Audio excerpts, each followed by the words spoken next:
जय हिंद मित्रांनो, basic concept of maths या video सिरीजमध्ये आज आपण बघत आहोत अपूर्णांकाची बेरीज, वजाबाकी, गुणाकार, भागाकार कसा करायचा। मित्रांनो, हा व्हिडिओ इतका महत्त्वाचा आहे की या सर्व कॉन्सेप्टचा आपल्याला खालील प्रकरणामध्ये उपयोग होतो।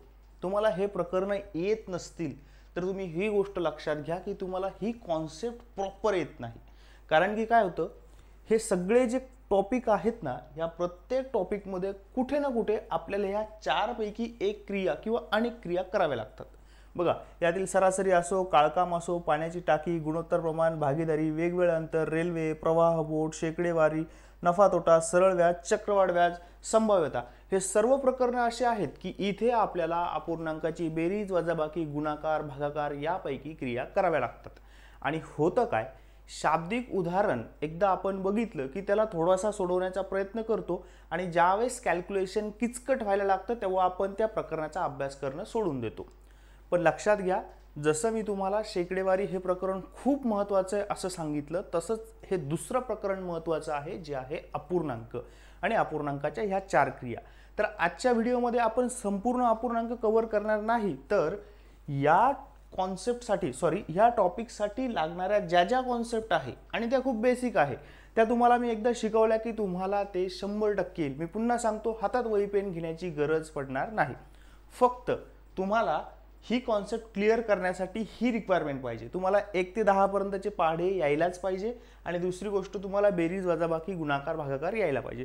खूप सोपी रिक्वायरमेंट आहे आणि ही गोष्ट तुम्हाला 100% येत आहे। तर आपण व्हिडिओला सुरुवात करूया। त्या अगोदर काही छोट्या छोट्या गोष्टी मी तुम्हाला सांगतो, त्या आपण बघूया। बघा, ही कॉन्सेप्ट शिकताना 90% उमेदवार ही एक चूक करतात, ती तुम्ही करू नका।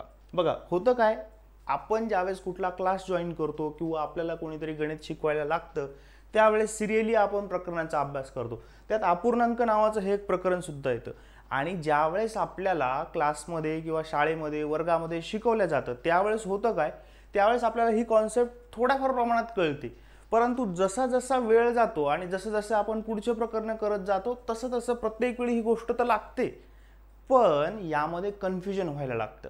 आणि कन्फ्युजन असं होतं की आपण सोडवताना जवळपास मी सांगतो 90% उमेदवार ज्यांना गणित येत नाही किंवा ज्यांना गणित अवघड वाटतं, ज्यांना गणितात मार्क्स पडत नाही, ते ही एक चूक करता ह्या प्रकरणाच्या बाबतीत। ती चूक जर तुम्ही टाळली, आणि मी तुम्हाला आधीच सांगतोय, ती चूक जर तुम्ही टाळली ना तर तुम्हाला हे प्रकरण सोपं वाटेल। ती चूक काय आहे मित्रांनो, की मुलांच्या हेच लक्षात राहत नाही की अपूर्णांकामध्ये बेरीज, वजाबाकी आणि गुणाकार, भागाकार या दोन क्रियांसाठी दोन वेगवेगळे सेटचे नियम आहेत। म्हणजे काय, समज नसेल तर पुन्हा एकदा सांगतो। म्हणजे काय की बेरीज आणि वजाबाकीला एक प्रकारचे नियम आहेत, ते तुम्हाला लक्षात ठेवायचे, आणि गुणाकार आणि भागाकारासाठी एक वेगळ्या प्रकारचे नियम आहेत, तेही तुम्हाला लक्षात ठेवायचे। कळालं? मग आता बरेचदा आपण चूक काय करतो, मी जे इथं म्हणतोय 90% उमेदवार चूक करतात, ती चूक ते काय करतात, बेरीज, वजाबाकी, गुणाकार, भागाकार सगळ्यांना एकच नियम लावतात आणि मग त्यांचं उत्तर 100% चुकतं। म्हणून इथे जर तुम्हाला काही लक्षात ठेवायचं असेल तर हेच लक्षात ठेवा की बेरीज, वजाबाकीला नियम वेगळे आहेत, गुणाकार, भागाकारासाठी नियम वेगळे आहे। हे तुम्हाला जर कळालं असेल। आता दुसरी गोष्ट, तुम्ही म्हणाल की सर तुम्ही तर सूत्राशिवाय गणित शिकवताय, तुम्ही म्हणतायत की सूत्र पाठ करण्याची गरज नाही। डेफिनेटली आजच्या व्हिडिओमध्ये सुद्धा आपण सूत्र नाही बघणार, मी तुम्हाला फक्त 2 आकृत्या काढून दाखवल। एक आकृती असेल बेरीज, वजाबाकीसाठी आणि दुसरी आकृती असेल तुमच्या गुणाकार, भागाकारासाठी। तुम्हाला फक्त आकृती लक्षात ठेवायची आणि ती आकृती बघितली की तुम्हाला बरोबर कळेल की याचा गुणाकार, याच्या बेरीज, वजाबाकीमध्ये याच्यात काय करायचं आणि गुणाकार, भागाकारमध्ये याच्यात काय करायचं। तर आता आपण प्रत्यक्ष उदाहरणं घेऊन बघू। मी तुम्हाला एक स्टेप बाय स्टेप घेऊन जाईल। सुरुवातीला ज्यावेळेस तुम्ही बघाल त्यावेळेस तुम्हाला सोपे उदाहरणं दिसतील, मग मी तुमच्यासमोर नेक्स्ट प्रॉब्लेम आणेल की हे सोपे उदाहरणं असले पण परीक्षेत नेमकं काय होतं, मग थोडेसे अवघड उदाहरणं असतील, त्याच्यानंतर आणखी अवघड उदाहरणं असतील। आणि माझ्यावरती विश्वास ठेवा मित्रांनो, हे जे मी तुम्हाला 3 प्रकारचे उदाहरणं दाखवणार आहे याच्याशिवाय अपूर्णांकात आणखी काहीच येत नाही। मग फक्त विषय राहतो प्रॅक्टिसचा, तर ही प्रॅक्टिस तुम्हाला करायची। तुम्ही जितकी जास्त प्रॅक्टिस कराल तेवढे जास्त तुम्ही या प्रकरणामध्ये स्ट्रॉंग व्हाल। आणि जशी की मी तुम्हाला मगाशी लिस्ट दिली होती, या सगळ्या प्रकरणांमध्ये तुम्हाला ह्या क्रिया जर यायला लागल्या तर तुम्हाला शाब्दिक उदाहरणं असो किंवा कुठल्याही प्रकारची उदाहरणं असो सोपे जातील। तर सुरुवात करूया मित्रांनो पहिल्या टाईपला. आता मी टाईप यासाठी म्हणतोय बघा, मी मुळात गणितामध्ये टाईप्सच्या अगेन्स्ट आहे. प्रत्येक गणिताच्या प्रत्येक टॉपिकमध्ये असे 15-16 टॉपिक टाईप्स करायचे, 30-32 टाईप्स करायचे, मग प्रत्येकाला वेगळं सूत्र द्यायचं, मग ते सोडवायचं. याच्या मी अगेन्स्ट आहे, कारण की गणित हा असा टाईपने तुकड्या तुकड्या करून घेण्याचा विषय नाही. आपण बेसिक कॉन्सेप्टच यासाठी बघतोय की एकदा जर तुम्हाला बेसिक कॉन्सेप्ट समजल्या तर तुम्हाला टाईपची गरज पडणार नाही. कधी कधी पुस्तकात लेखकाने 15 टाईप पाडून दिलेले असेल, 16व्या टाईपचं उदाहरण विचारलं जाऊ शकतं. तुम्हाला ते 16व्या टाईपचं उदाहरण ह्या कॉन्सेप्ट क्लिअर असतील तरच सोडवता येईल, पुस्तकातले टाईप पाठ करून येणार नाही. तर बघूया, करूया व्हिडिओला सुरुवात. बघा, पहिलं यातला टाईप आहे, पहिल्या प्रकारचं उदाहरण परीक्षेत अशा प्रकारला विचारलं जातं. परीक्षेत म्हणा किंवा शाब्दिक उदाहरणामध्ये अशी कंडिशन येते. सगळ्यात अगोदर तुम्हाला ज्यांना माहीत नसेल त्यांच्यासाठी सांगतो की अपूर्णांक म्हणजे नेमकं काय असतं. तर उदाहरणार्थ याला आपण म्हणतो अपूर्णांक. ओके, ह्या भागाला म्हणतो आपण अंश. हे माहिती आहे तरी लिहून देतोय, ज्यांना माहीत नसेल ते इथून सुरुवात करताय त्यांच्यासाठी. आणि ह्या खालच्या पार्टला म्हणतात छेद. आता परीक्षेमध्ये नेमकं काय होतं, आपण ज्यावेळेस उदाहरण सोडतो त्यावेळेस 3 प्रकारच्या कंडिशन येतात. पहिली कंडिशन अशी येते बघा, ही झाली तुमची पहिली कंडिशन, 1/3 अधिक 7/3. असं दिसलं की सगळ्यात अगोदर अपूर्णांकाचे उदाहरण सोडवताना काय करायचं तर छेद बघायचा मित्रांनो. छेद बघा, जास्त टेन्शन घेऊ नका, हळूहळू आपण पुढे जातोय. हे 20-25 मिनिटांमध्ये संपूर्ण क्लिअर होऊन जाईल. ओके, पुन्हा पाठ करण्याची गरज पडणार नाही. तर अशा प्रकारचे उदाहरण आले की सगळ्यात अगोदर मी तुम्हाला अंश आणि छेद कशाला म्हणायचं हे सांगितलं. अशा प्रकारचं उदाहरण बघितलं की पहिले छेद बघायचा. आता बघा, पहिल्यांदा छेद बघितल्यावरती काय दिसतं मित्रांनो तुम्हाला, इथे पण छेदस्थानी 3 आहे, इथं पण 3 आहे. अशा प्रकारचं उदाहरण एकदम सोपं असतं. जर दोघांचा छेद जर समान असेल तर तुमचं उत्तर कसं येईल, हे 2 छेद समान आहेत, 3 आहे, म्हणून छेदस्थानी तुमचा नेहमी दोघांपैकी 1 छेद येईल. ओके, म्हणून आपण 1/3 अधिक 7/3 याच्या उत्तराचा छेद दिला 3. त्याच्यानंतर सिंपली काय करायचं, याची आणि याची ही मधली क्रिया करायची, बेरीज सांगितली म्हणून 1 अधिक 7 म्हणजे झालं 8/3. किती सिंपल आहे बघा. आता दुसरं आपण यातलं आपण काय करतोय, पहिला पार्ट बघतोय, बेरीज वजाबाकी बघतोय. गुणाकार भागाकाराचे नियम वेगळे आहेत, बेरीज वजाबाकीचे नियम वेगळे आहे. आपण पहिल्या पार्टमध्ये फक्त बेरीज वजाबाकी बघतोय. मी बेरीज वजाबाकी सोप्यापासून अवघडापर्यंत घेऊन जाईल आणि नंतर गुणाकार भागाकाराकडे जाईल. आणि तुम्हाला फक्त हेच लक्षात ठेवायचं की बेरीज वजाबाकीचे नियम मी जे सांगतो ते वेगळे वापरायचे आणि गुणाकार भागाकाराचे नियम वेगळे वापरायचे. तर आपण पहिलं बेरीज बघितलं, आता आपण दुसरं उदाहरण बघू जे की वजाबाकीचं आहे. पुन्हा लोकेट करायचं, काय आहे, छेद समान आहे म्हणून तुमच्या उत्तराचा छेद समान असेल. त्यानंतर मधली क्रिया काय, वजाबाकी, मग 8 - 1, 8 - 1 म्हणून हे झालं 7/5. किती सिंपल आहे बघा. पहिली कंडिशन काय होती, अपूर्णांक ज्यावेळेस सोडवायला घेतला त्यावेळेस चेक करायचं छेद समान आहे का. छेद समान असले की डोळे झाकून कॉमन छेद घ्यायचा, जी क्रिया सांगितली ती क्रिया करायची, उत्तर काढायचं, कितीही मोठा अपूर्णांक असो. हे तुम्हाला समजलं असेल. आता तुम्ही प्रत्येक वेळी म्हणाल की सर आम्ही परीक्षेमध्ये उदाहरणं सोडवतो, प्रत्येक वेळी असं होत नाही की छेद समान येतात. बरोबर आहे तुमचं, बऱ्याच वेळा छेद समान येतात पण त्यापेक्षा जास्त वेळा छेद समान नसणारे उदाहरणं येतात. आता हे उदाहरण कदाचित तुम्हाला याच्या अगोदर सोडवता येत असेल, पण बघा गोष्टी कशा कशा कॉम्प्लेक्स होत जातात आणि आपण त्याला कसं सोपं सोपं करायचं हे मी तुम्हाला दाखवतो आहे. आता यातला पुढचा पार्ट बघू, हा आहे टाईप 2. आता इथे तुम्हाला काय करायचं मित्रांनो, बघा हे उदाहरण बघा, मी तुम्हाला सांगितलं अपूर्णांक बघितलं की पहिलं तुमचं छेदाकडे लक्ष केलं पाहिजे. बघा आता छेदाकडे लक्ष, पहिल्या उदाहरणामध्ये याचा छेद 3 आहे, याचा छेद 7 आहे. मग आता जो मी तुम्हाला पहिला प्रकार सांगितला होता, पहिली पद्धत सांगितली होती की छेद सारखे असतील तर घ्यायचं, ते इथे वापरता येणार नाही. मग काय करायचं, पहिल्या कंडिशनमध्ये तुम्हाला ज्यावेळेस कळालं की छेद समान नाही त्यावेळेस बघा काय करायचं. इथे एक सिंपल गोष्ट सांगतो, 4 ही आकृती लक्षात ठेवा मित्रांनो. 4 फक्त मी 4 असा काढलेला आहे एवढं लक्षात ठेवा. काय करायचं व्यवस्थित बघा, एकदा हे समजलं की 4 लक्षात ठेवून अपूर्णांक कसा सोडवायचा, सगळे अपूर्णांक सोडवाल तुम्हाला तिसरा टाईप बघण्याची गरज सुद्धा पडणार नाही. ओके, तर काय करायचं मित्रांनो, हे 4 लक्षात ठेवायचं. काय करायचं बघा, इथे असा 4 काढा, हे बघा हा झाला तुमचा 4. आणि हे झालं तुमच्या 4चं सेंटर. हे बघा, ही आकृती तुम्हाला लक्षात ठेवायची आहे. मग आता ही आकृती नेमकं उदाहरण सोडताना कसं वापरायचं हे सांगतो. बघा, याचं उत्तर असं काढायचं. ज्यावेळेस तुमच्या लक्षात आलं की छेद समान नाही त्यावेळेस उत्तर काढताना ही क्रिया करायची. हा 4 म्हणजे इथली संख्या आणि इथली संख्या यांचा गुणाकार. बघा, पहिला पार्ट 4चा हा आहे, ही संख्या आणि या संख्येचा गुणाकार म्हणजे 2 गुणिले 7. त्यानंतर काय येईल मित्रांनो, हा सेंटरमध्ये जी क्रिया सांगितलेली, बघा इथे ही जी क्रिया सांगितली ही क्रिया येईल. क्रिया काय आहे, बेरीज. ओके. त्यानंतर 4चा दुसरा पार्ट, इथली संख्या आणि इथली संख्या यांचा गुणाकार म्हणजे 5 गुणिले 3. आणि शेवटचा पार्ट छेदस्थानी काय येईल मित्रांनो, ह्या 4चा तिसरा पार्ट म्हणजे ह्या संख्या आणि ह्या संख्येचा गुणाकार म्हणजे 3 गुणिले 7. तुम्हाला कदाचित जर कळालं नसेल तर पुन्हा एकदा थोडंसं बॅक येऊन हा व्हिडिओ बघा. काहीच नाही आहे, फक्त मी 4 द्वारे क्रिया कशी करायची हे सांगतो आहे. उदाहरणार्थ इथे तुम्हाला मी आणखी हेच उदाहरण लिहिलं. इथे लिहिलं मी 2, इथे लिहिले तुमचा, सॉरी आपण याला थोडंसं प्रॉपर लिहू.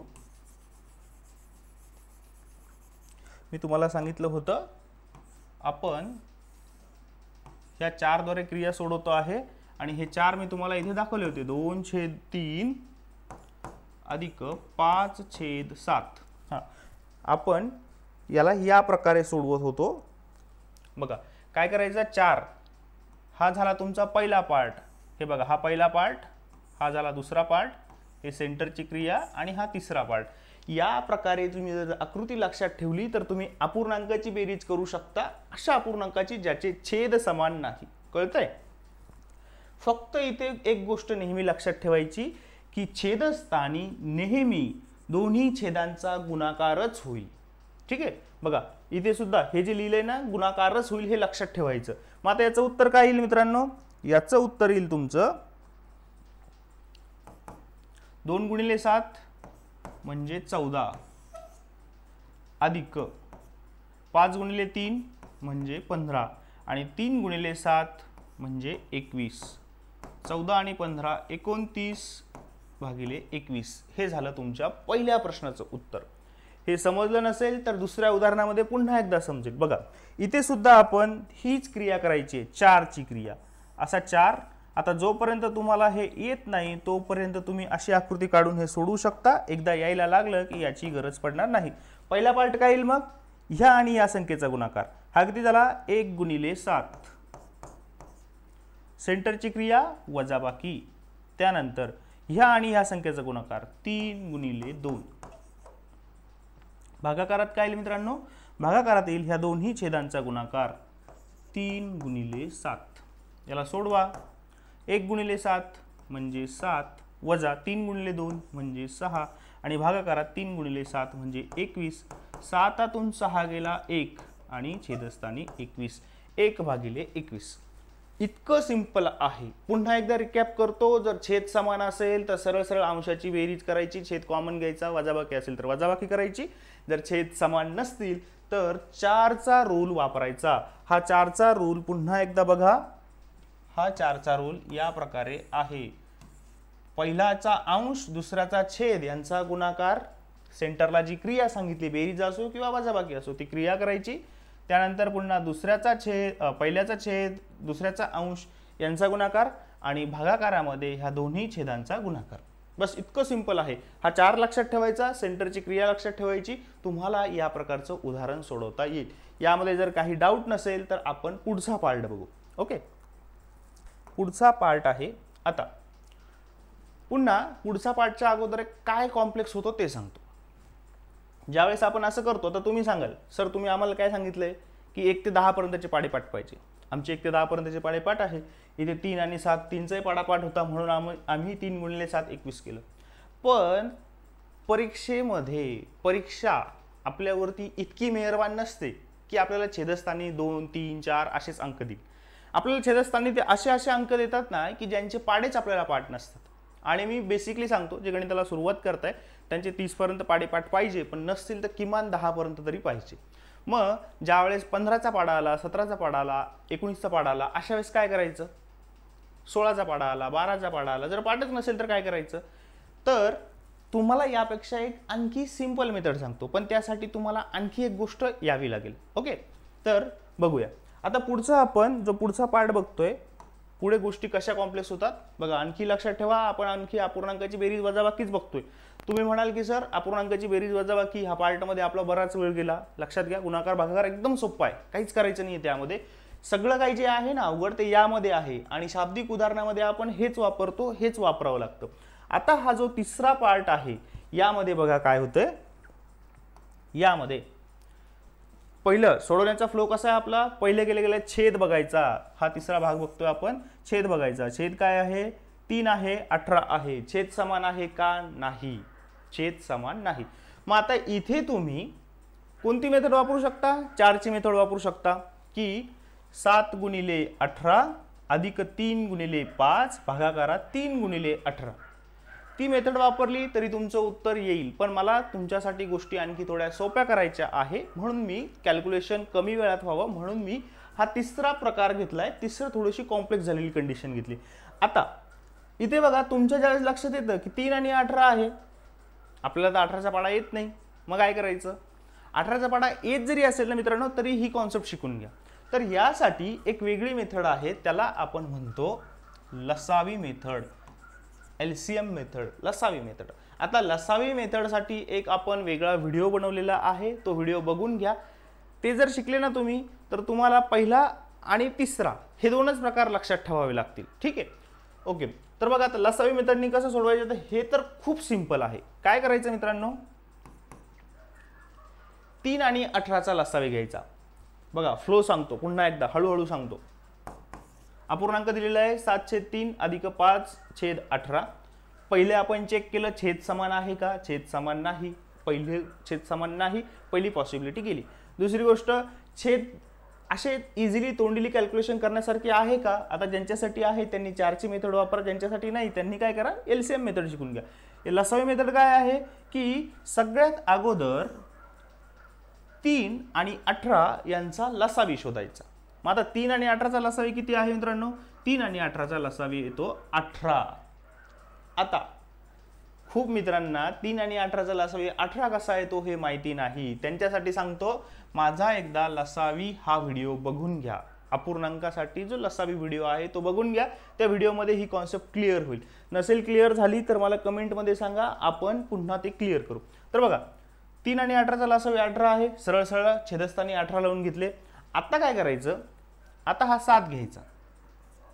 ओके, आता असा विचार करायचा, ह्या 3चा 18 कसा झाला सांगा, 3चा 18 कसा होईल. 3चा 18 हा गुणिले 6 करून होईल. ओके, 3चा 18 हा गुणिले 6 करून येईल, म्हणून ह्या 7ला सुद्धा 6 ने गुणायचं. कळतंय. त्यानंतर ही सेंटरची क्रिया जशीच्या तशी. त्यानंतर 18चा 18 कसा होईल, गुणिले 1 करून होईल, म्हणून 5ला सुद्धा 1 ने गुणायचं. 5 गुणिले 1 आणि सोडवायचं. 7 गुणिले 6 हे झाले 42 आणि 5 गुणिले 1 हे झाले 5. भागाकारात 18. 42 आणि 5 हे झाले 47 भागिले 18. ठीक आहे. काय केलं कळलं मित्रांनो, मी काय केलंय, 3 आणि 18चा लसावी लिहिला 18 आणि नंतर फक्त हा विचार केला की याचा लसावी 18 आला ना, 3चा 18 कसा करू, गुणिले 6 करून करू, म्हणून या 7ला सुद्धा 6 ने गुणलं. अधिक 18चा 18 कसा झाला, गुणाकारात 1 करून झाला, म्हणून या 5ला सुद्धा गुणाकारात 1 केलं आणि इथे हे लिहिलं. बघा 4च्या क्रियेमध्ये जे सांगितलं तेच आपण करतोय, फक्त लसावी मेथडनी करतो आहे. ठीक आहे. मग आपण 7 गुणिले 6 42, 42 आणि 5 47 भागिले 18 आणि उत्तर आला तुमचं 47 भागिले 18. आता पुढचं उदाहरण बघू. पुढचं उदाहरण या प्रकारे आहे. 3 आणि 12. 3 आणि 12 यांचा लसावी किती मित्रांनो, 3 आणि 12 यांचा लसावी. आता बघा माझा ह्या प्रकरणाचा उद्देश फक्त अपूर्णांकाची बेरीज वजाबाकी गुणाकार भागाकार शिकवणं आहे, म्हणून मी इथे तुम्हाला लसावी कसा काढायचा हे दाखवत नाहीये. त्यासाठी लसावी हा डेडिकेटेड असणारा व्हिडिओ बघा. ठीक आहे. आता 3 आणि 12चा लसावी येतो 12. हा, मग आता पुन्हा काय करायचं मित्रांनो, 12 लिहून घेतले. आता असा विचार करायचा, ह्या 3चा 12 कसा होईल, कसा होईल, गुणिले 4 करून होईल, म्हणून या 7ला सुद्धा 4 ने गुणायचं. मग हे किती झाले, 7 गुणिले 4. सेंटरची क्रिया वजाबाकी आहे म्हणून वजाबाकी ठेवली.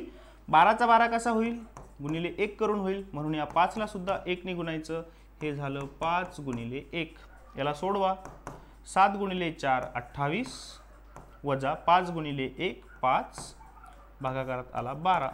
याला सोडवा. 28 मधून 5 गेले 23 भागिले 12. हे झालं या प्रश्नाचं उत्तर. तर तिसरं उदाहरण यातलं 7 भागिले 8 अधिक 5 भागिले 36. पुन्हा सांगतो वर्कफ्लो कसा, छेद सारखे का बघायचं, छेद सारखे नाही.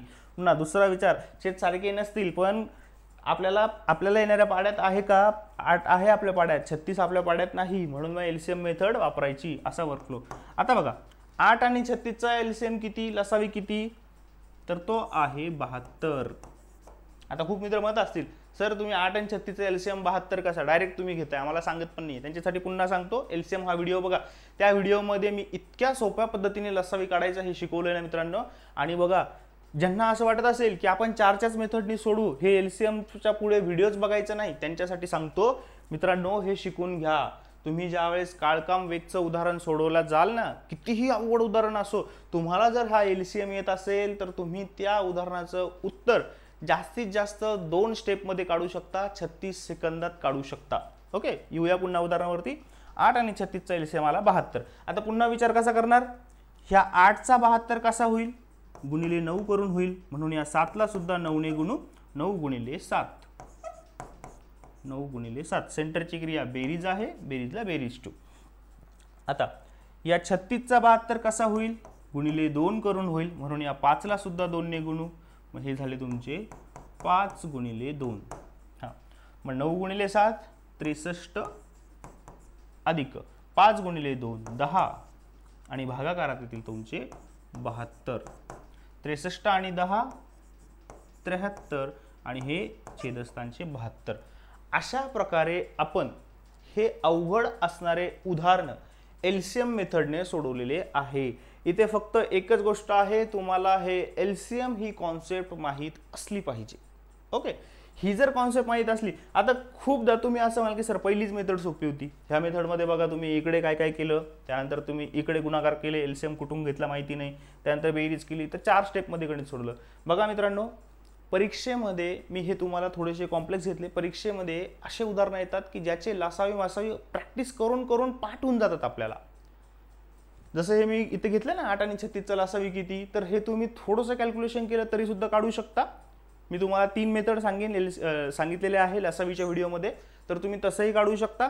किंवा 8 आणि 36 तुम्ही इतक्या वेळा सोडवाल ना मित्रांनो की तुम्हाला डायरेक्ट लक्षात येऊन जाईल की हे 72 आहे, 3 आणि 12चा 12च आहे, 3 आणि 18चा 18च आहे, हे तुम्हाला पाठ होऊन जाईल. तुम्हाला मग फक्त काय करायचं राहील की लसावी घ्यायचा आणि वरच्या संख्येला तो लसावी कसा आणला त्या संख्येने गुणायचं आणि उत्तर काढायचं. म्हणजे तुम्ही डायरेक्टली या स्टेपवरतून या स्टेपवरती उत्तर काढाल.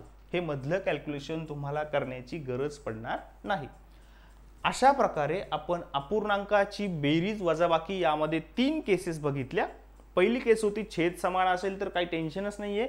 दुसरी केस जर छेद समान नसतील तर आपण 4 या आकृतीचा वापर करून उत्तर काढलं. आणि तिसरी केस छेद समान नसतील पण असे असतील की ज्यांचं आपल्याला छेदाचा गुणाकार करणंच अवघड होऊन बसतं किंवा मोठ्या मोठ्या संख्या असतात, त्यावेळेस आपण लसावी ही मेथड बघितली. यानंतर बघूया ह्या व्हिडिओचा पुढचा पार्ट. बघा आता येतं तुमचा अपूर्णांकाचा गुणाकार भागाकार. बेरीज वजाबाकीचा प्रश्न संपलेला आहे. प्रत्येक शाब्दिक उदाहरणामध्ये वरील 3 दिलेल्यापैकीच क्रिया कराव्या लागतात बेरीज वजाबाकीमध्ये. आणि आता येतं फक्त तुमचा गुणाकार भागाकार. आता गुणाकार भागाकार तर इतकं सोपं आहे ना मित्रांनो. मी जसं तुम्हाला बेरीज वजाबाकीसाठी ही आकृती शिकवली होती तुम्हाला 4 आणि सेंटरची क्रिया, तसं याच्यासाठी सरळ सरळ हे लक्षात ठेवायचं, बरोबरचं चिन्ह. काय करायचं बघा, सोडवून दाखवतो. आता बघा हे कसं सोडवायचं, हे सोडवणं एकदम सिंपल आहे. याला बरोबरचं चिन्ह म्हणजे काय मित्रांनो, समोरासमोरची क्रिया करायची फक्त. किती सिंपल आहे, 3 गुणिले 7 21, 4 गुणिले 5 20. आलं तुमचं उत्तर. काहीच वेगळं करायची गरज नाही गुणाकारासाठी. कळतंय? आता तुम्ही असं म्हणाल सर हे तर खूप सोपं आहे. लक्षात घ्या मित्रांनो, ज्या वेळेस अपूर्णांक ही कॉन्सेप्ट उदाहरणामध्ये शाब्दिक उदाहरणामध्ये येते त्यावेळेस जास्तीत जास्त उपयोग हा बेरीज आणि वजाबाकीचा असतो. म्हणून आजच्या लेक्चरमध्ये आपला जास्तीत जास्त उदाहरणाचा जास्तीत जास्त जो पार्ट होता, जास्तीत जास्त जो वेळ होता तो बेरीज वजाबाकीमध्ये गेला. हे खूप सोपं आहे म्हणून मी हे शेवटी ठेवलं. बघा आता हे झालं पहिलं उदाहरण. आता दुसरं उदाहरण. आता भागाकार आलं. फक्त इथे एक चेक करायचं, हे बरोबर बरोबर जसं सांगितलं ना मी, हे बरोबर चिन्ह म्हणजे काय, हे बघा हे समोरासमोर हे बरोबर चिन्ह आहे. याचा आणि याची ही क्रिया करायची, याची आणि याची ही क्रिया करायची, उत्तर काढायचं. आता इथे काय करायचं, इथे थोडासा वेगळा पार्ट आहे, पुन्हा सोपं आहे. बघा इथे असं करायचं, 3/7 लिहून घ्यायचा. आता आपल्याला इथे भागाकार करायला सांगितलेलं आहे. हे सोडवायचं कसं, इथे भागाकार सांगितला ना, म्हणून भागाकाराची विरुद्ध क्रिया घ्यायची गुणाकार. बघा आणखी समजत नसेल तर समजेल. आणि आपण भागाकाराची विरुद्ध क्रिया गुणाकार घेतली म्हणून हा जो अपूर्णांक आहे याला सुद्धा उलटा करायचा, विरुद्ध करायचं याला. ठीक आहे. मग काय झालं आता तुमचं 3/7 भागिले 6/5. याला कसं सोडवणार, 3/5 जसाच तसा ठेवला. या भागाकाराला आपण गुणाकार केलं आणि याला गुणाकार केलं म्हणून 6/5 ला आपण 5/6 लिहिलं. आता कसं सोडवणार, आता आलं आपलं पहिल्या फॉर्मॅटमध्ये, गुणाकाराच्या फॉर्मॅटमध्ये आलं. आणि गुणाकार कसा सोडवायचा आहे, समोरासमोरच्या क्रिया. मग समोरासमोरच्या क्रिया करा. 3 × 5 3 × 5 आणि हे 7 × 6. 3 × 5 15 आणि 7 × 6 42 आलं ह्या प्रश्नाचं उत्तर. ठीक आहे. किती सोपं आहे बघा. थोडक्यात आपण काय केलं, गुणाकाराला समोरासमोर सोडवलं, भागाकार आला की क्रिया इथं उलटी करायची, अपूर्णांक उलटा करायचा आणि त्याला पुन्हा गुणाकाराच्या फॉर्ममध्ये आणायचं आणि गुणाकार जसं सोडवतो तसं सोडवायचं. ओके. आता हे सोडवूया. 3/14 भागिले 2/7. हे आणखी एक उदाहरण यासाठी घेतलं की जे इथे समजलं नाही ते इथे समजायला पाहिजे. ओके. बघा आता पुन्हा काय करायचं, 3/14 जशाच्या तसा लिहायचा. हा भागाकार आहे, याला गुणाकार केलं मी, याला गुणाकार केलं म्हणून याला काय करायचं, याची विरुद्ध क्रिया केली म्हणून ह्या अपूर्णांकाला सुद्धा विरुद्ध लिहायचं. बरोबर. आता गुणाकाराच्या फॉर्म मध्ये आलं, करा गुणाकार. 3 × 7 21 आणि 14 × 2 28. आता या प्रश्नांचं उत्तर हे आलं. ठीक आहे. आता इथे तुमचा अपूर्णांकाचा गुणाकार भागाकार ही गोष्ट बिलकुल संपलेली आहे. हे तुमचे उत्तर आहेत आणि तुम्ही आज ह्या 4 गोष्टी शिकलेल्या आहात, 3 गोष्टी शिकलेल्या आहात. आता फक्त इथे उरतं काय मित्रांनो, यामध्ये थोडीशी एक कॉन्सेप्ट असते. ज्या वेळेस आपण अपूर्णांकाचं उत्तर काढतो ना मित्रांनो, बघा 15/42 तुम्ही उत्तर काढलं, 21/28 उत्तर काढलं. आता मी इथे लिहितो 15/42. तर अपूर्णांक म्हणजे अशी गोष्ट असते मित्रांनो की जे उत्तर येतं ना आपलं, ते उत्तर सुद्धा असा अपूर्णांक पाहिजे की त्याला त्याच्यानंतर भाग गेला नाही पाहिजे. मग आता 15/42 याला भाग जातो का, जातो. याला भाग कितीचा जातो, याला भाग जातो 3चा भाग जातो.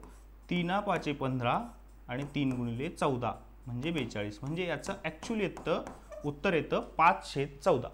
हे जे आहे ना 15/42 हेही उत्तर बरोबर आहे, पण याला जर आणखी भागाकार केला, ही काटाकाटी जर केली तर 5/14 हे उत्तर येतं. मग परीक्षेमध्ये नेमका हाच गोंधळ होतो. मुलं इथपर्यंत उत्तर काढता, परीक्षेमध्ये 5/14 दिलेलं असतं.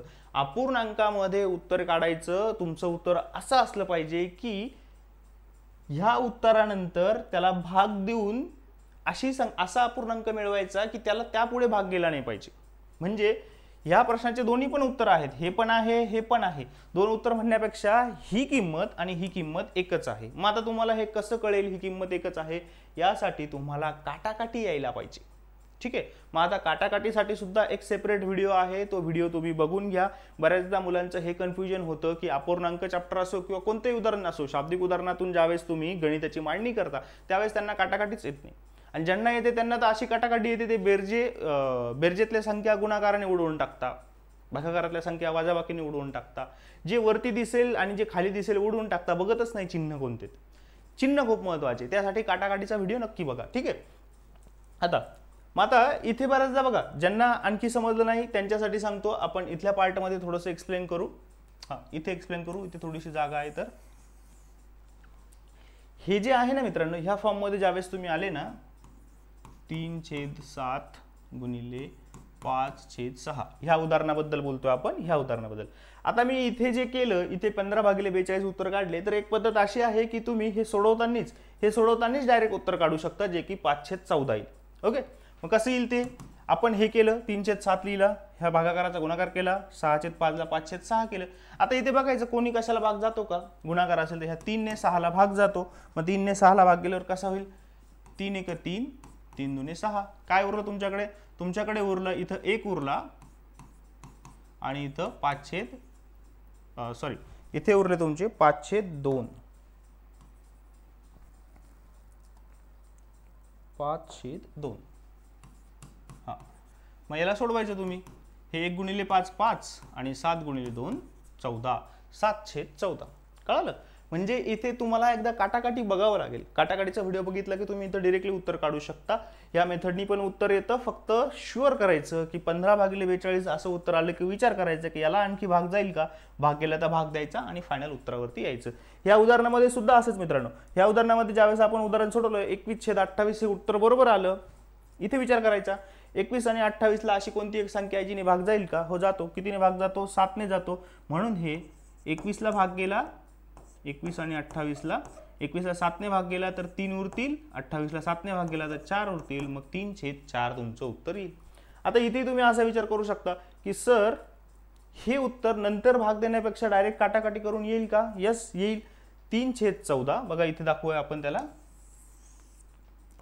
3/14 हा पार्ट आला होता. 3/14 भागाकाराचा गुणाकार घेतला आपण आणि 2/7 ला आता किती होईल, 7/2 होईल. करा इथे विचार, कशाने कशाला भाग जाईल का, हो या 7 ने 14 ला भाग जातोय, भाग द्या. 7 ने 14 ला भाग दिला, 7 × 7 7 × 2 = 14. काय उरलं आपल्याकडे, आपल्याकडे उरलं 3/2 × 1/2. सोडवायला 3 × 1 3, 2 × 2 4, 3/4. अशा प्रकारे याचं उत्तर आलं. आता यामध्ये पण पुन्हा ज्याची प्रॅक्टिस असेल ना तो मेंटली हे खूप फास्ट करू शकतो. हे मी एवढं जे हे फळ्यावरती लिहिलेलं आहे ना, एवढी करण्याची गरज नाही. ह्या सगळ्या गोष्टी मेंटली होतात. तर या प्रकारे मित्रांनो आपण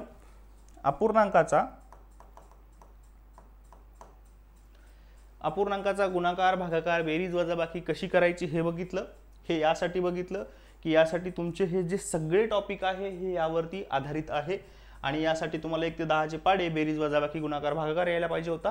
आता यातून 2 गोष्टी तुमच्या लक्षात आल्या असतील की एक आकृतीद्वारे आपण गुणाकार, अपूर्णांकाची बेरीज वजाबाकी करू शकतो आणि दुसरी गोष्ट गुणाकार भागाकार आलं तर सोपंच्या सोपं असतं. आता फक्त यामध्ये पुढच्या ज्या 2 गोष्टी शिकायच्या आहेत, ज्या तुम्ही शिकायला पाहिजे, ते म्हणजे तुम्हाला LCM लसावी तोंडी काढता यायला पाहिजे. माझा सेपरेट व्हिडिओ आहे तो बघून घ्या, त्यामध्ये हे पूर्ण क्लिअर होऊन जाईल. आणि दुसरी गोष्ट तुम्हाला काटाकाटी यायला पाहिजे. काटाकाटी करताना पण खूप मित्र जी चूक करतात ती चूक तुम्हाला करायची नाहीये. ती चूक कशी करायची नाही, त्यासाठी काय लक्षात ठेवायला पाहिजे याच्यासाठी पण एक सेपरेट व्हिडिओ आहे, तो व्हिडिओ सुद्धा बघून घ्या.